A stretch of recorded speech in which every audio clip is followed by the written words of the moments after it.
Hey folks, I'm Professor MJ. I'm a statistics professor, and my main goal is to help as many people as possible to beat their bookies. Today, I'm reviewing the 2020 outlook for the Houston Texans.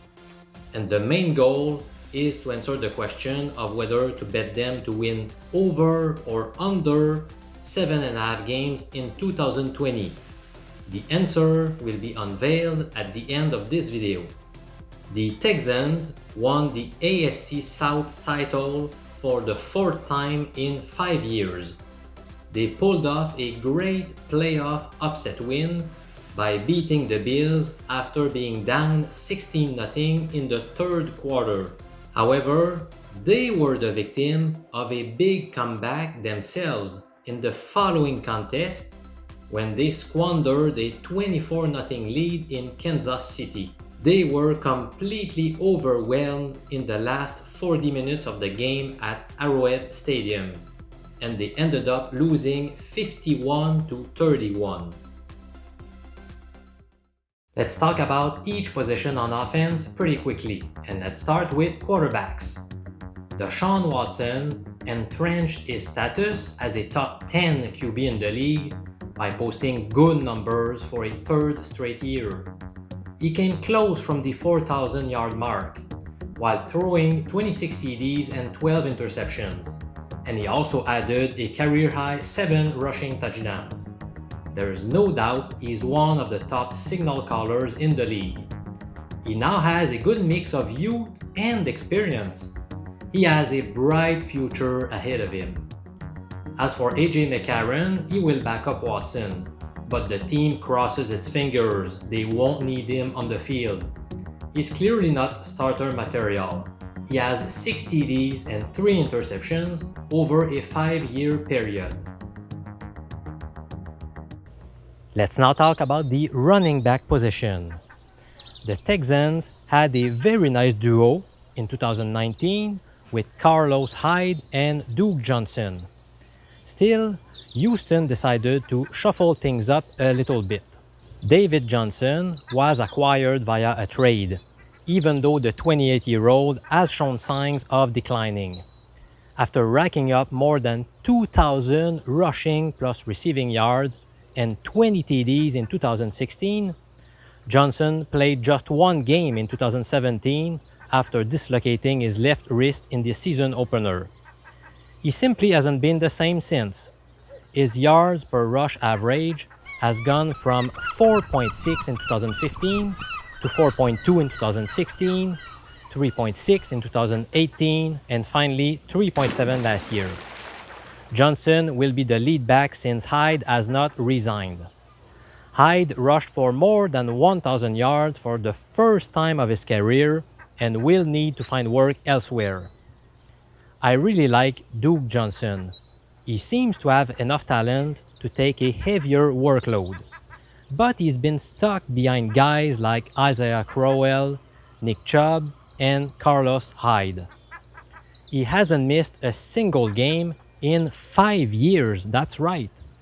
He has caught at least 44 balls in each of those seasons, which shows how dangerous he is as a pass catcher. I would love to see what he could do as a workhorse back, but it's not going to happen this year, unless David Johnson gets hurt. Let's move on to the wide receiver position.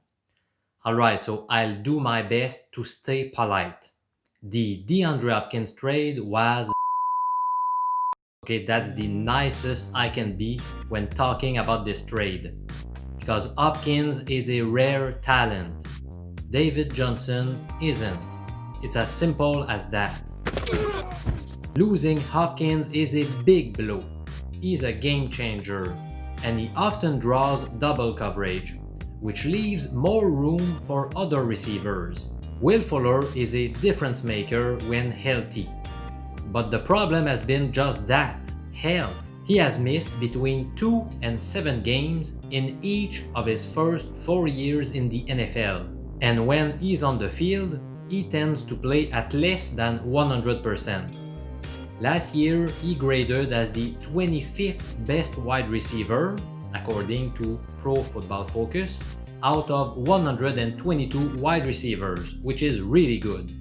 Kenny Stills is not a number one wide receiver in this league, but he can be a competent number 2 or a very good number 3 wide receiver. He has been pretty durable in his first years in the league so far, averaging 43 catches, 671 receiving yards, and 5.1 TDs per year. The team acquired a couple of wideouts in the offseason, Randall Cobb and BRANDIN Cooks, both graded as middle-of-the-pack wide receivers per PFF rankings. Cobb will be 30 years old when the 2020 season begins. He had a pretty respectable season in Dallas. He caught 55 passes for 828 yards and 3 TDs. BRANDIN Cooks topped the 1,000 receiving yard mark in each of the 2015, 16, 17, and 18 seasons. His play took a huge dip last year. He caught 42 passes for 583 yards and just 2 TDs with the Rams, which was a huge disappointment. The big source of concern about Cooks is his injury history. He's had at least 5 concussions in the NFL so far. Will he bounce back with Watson as his new quarterback? It's hard to tell. If he goes down, at least the team has good depth with Fuller, Stills, and Cobb. A quick word about the Texans' tight ends. Darren Fells used to be viewed as a run blocker throughout his career. He had never caught more than 21 passes in a season. Last year, he broke out with 34 receptions, but most importantly, 7 TDs. Watson made good use of his big 6'7" frame. As for Jordan Akins, he went from 17 to 36 receptions in his second year as a pro. Both Akins and Fells are not game breakers. They ranked 50th and 48th out of 66 tight ends based on PFF ratings in 2019. Let's talk about the offensive line. This has to be the offense's weakest link. Other than LAREMY TUNSIL, all other starters are either average or below average. TUNSIL did finish as the number 21 tackle out of 81 qualifiers. The team sacrificed a lot of draft capital in order to acquire him and Stills, so they really need TUNSIL to produce. The other guys on the line, along with their PFF rankings, are as follows. You've got Nick Martin, who finished 18th out of 37 centers.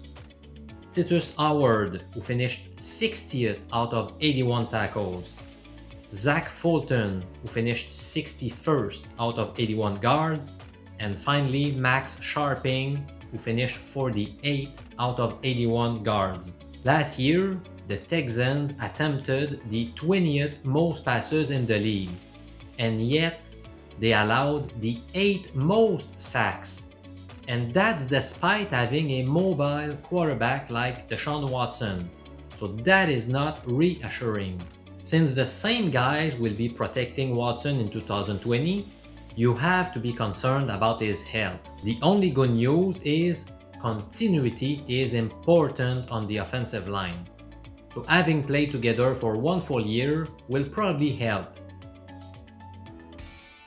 Alright, so let's now summarize the 2020 outlook for the Texans offense. It's difficult not to downgrade this unit after losing such an impactful player like DeAndre Hopkins. At least they picked up adequate receivers like Brandin Cooks and Randall Cobb. Along with Fuller and Stills, that will still provide some nice weapons for Watson. Now switching Carlos Hyde for David Johnson is not necessarily an upgrade, in my humble opinion. Hyde did well in 2019 by finishing as the 18th best running back versus 22nd for Johnson. The starting tight ends are the same as last year, and the offensive line remains intact. So overall, I will go with a small downgrade. Hopkins not only consistently racked up big numbers, but his presence alone opened things up for his teammates, and it won't be the case anymore. Let's now preview the 2020 Texans defense without going into the position-by-position breakdown. In the secondary, the Texans let cornerback Jonathan Joseph and their number 2 and number 3 safeties, Tashawn Gibson and Jalil Adai, go, but picked up Eric Murray. That's pretty much a wash to me. For a team that allowed the 4th most passing yards in 2019, it does not bode very well for 2020. Replacing stud defensive lineman DJ Reader with Tim Jernigan is clearly a downgrade. As for the edge rushers and the linebackers, well, no changes have been made. JJ Watt missed 8 games last year and will be back in 2020. But his age and Merciless's age worry me a little bit. So for these reasons, I expect this already fairly weak unit to decrease even more in terms of production in 2020. So, in light of all of this, should we bet the Texans to win more or less than 7.5 games this year? I've decided to answer this question with empirical data only, so there's no subjective opinion involved at all. I simulated the 2020 season 1 million times by following the win probability of the road and home team in each game as determined by BetOnline's point spreads. Because yes, BetOnline has already posted their lines on all 256 games for this year. Then I asked my program to look at the number of times the Texans won 8 games or more versus the number of times they won 7 games or less. And here are the results.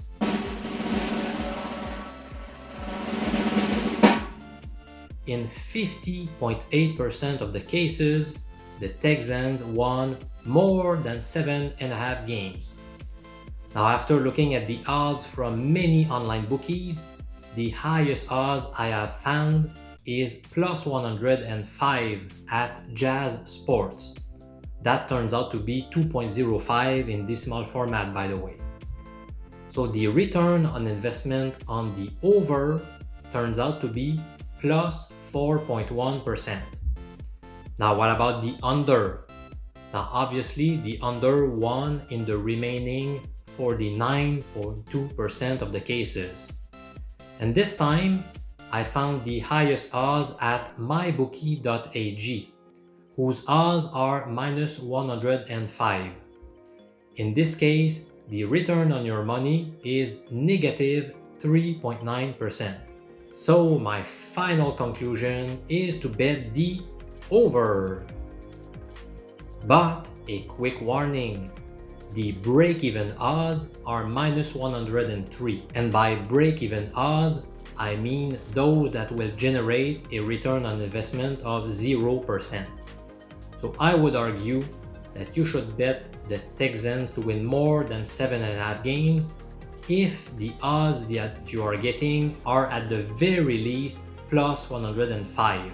Now the 4.1 ROI we just unveiled is 29th in the NFL among the 32 clubs. Tomorrow I'm going to talk about the team whose ROI is 28th in the league, and then I'm going to keep going for the next few days. So subscribe to my YouTube channel so that you don't miss out on any of my betting tips on NFL regular season wins. A big thank you for watching. I'm Professor MJ, a University Statistics Professor. I'll see you again very soon.